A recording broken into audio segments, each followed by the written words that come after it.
I got two more questions here. Sure.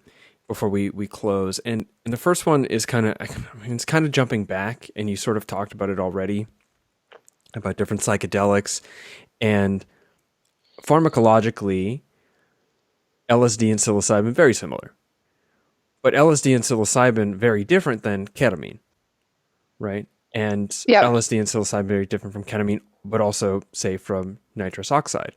Nitrous Mhm. oxide may be unfair to call it a psychedelic, highly psychoactive, of course, in the sub-anesthetic doses.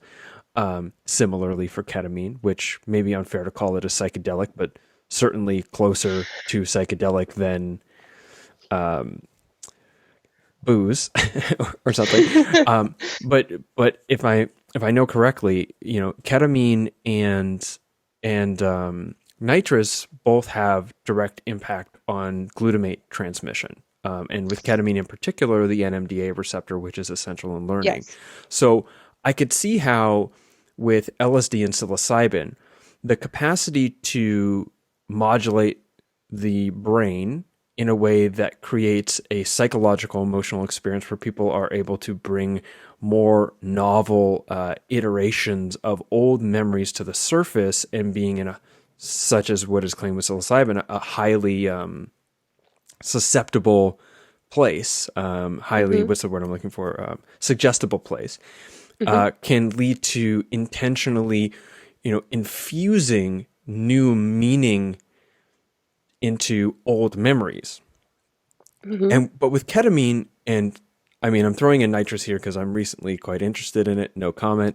Um, but uh, the action pharmacologically is so different. Can you maybe talk about what the difference in actions there around specifically impacting glutamate transmission for memory modulation might be there in comparison to serotonergic modulation? Yeah.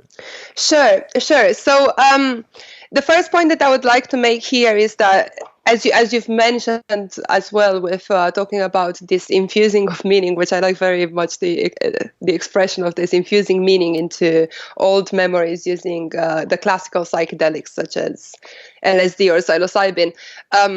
There is a huge psychological component here, and as I've mentioned earlier, I just want to reiterate this, that when we're talking about memories and the activity of drugs as memory modulators, what we are actually talking about is an interplay between pharmacology and psychology. And this interplay is going to have different ratios depending on what substance we're talking about. So while with the classical psychedelics, this interplay might have a higher psychological component. With things like ketamine, I don't know that much about nitrous more than anecdotal information. I have not really read much nitrous literature in my life, but Might be an unfair inclusion, but when I was thinking about glutamate things, it was there, and some nitrous experiments have been happening sure. in my life. So, yeah. Sure, sure.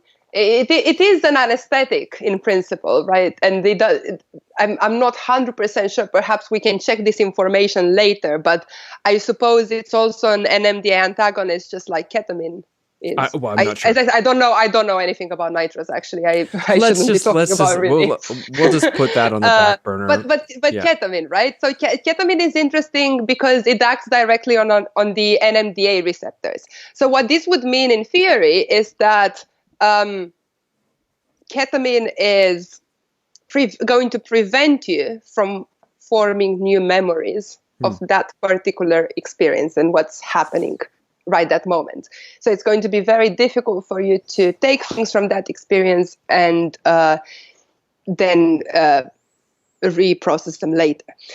Um, but it's very, very useful in the process of reconsolidation because it actually acts exactly the pharmacological action of ketamine, which is, I guess, the main reason why people started using this in research or in the derivatives, just as I was using back in the day, is because it has this antagonistic reaction towards the NMDA receptor, so it can prevent the formation of new memories.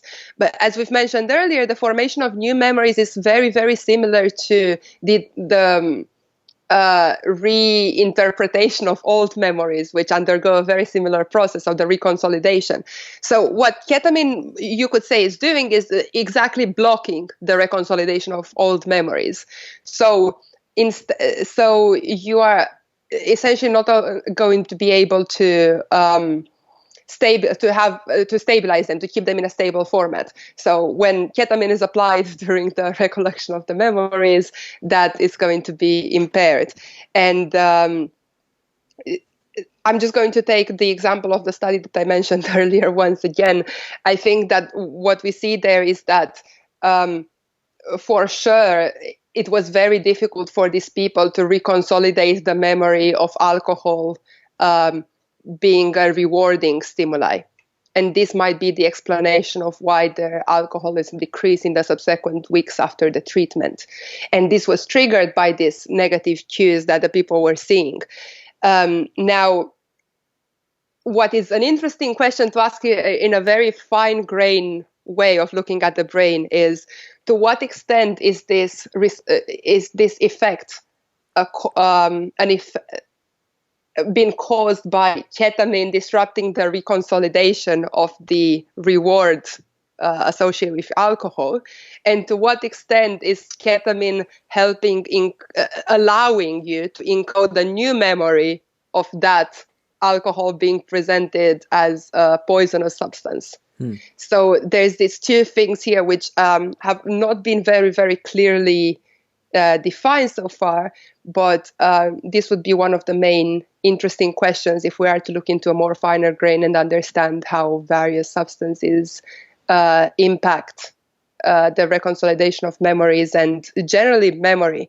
But yeah, all in all, the most important thing to keep in mind is that the ratio between psychology and pharmacology is going to be different for each of the substances.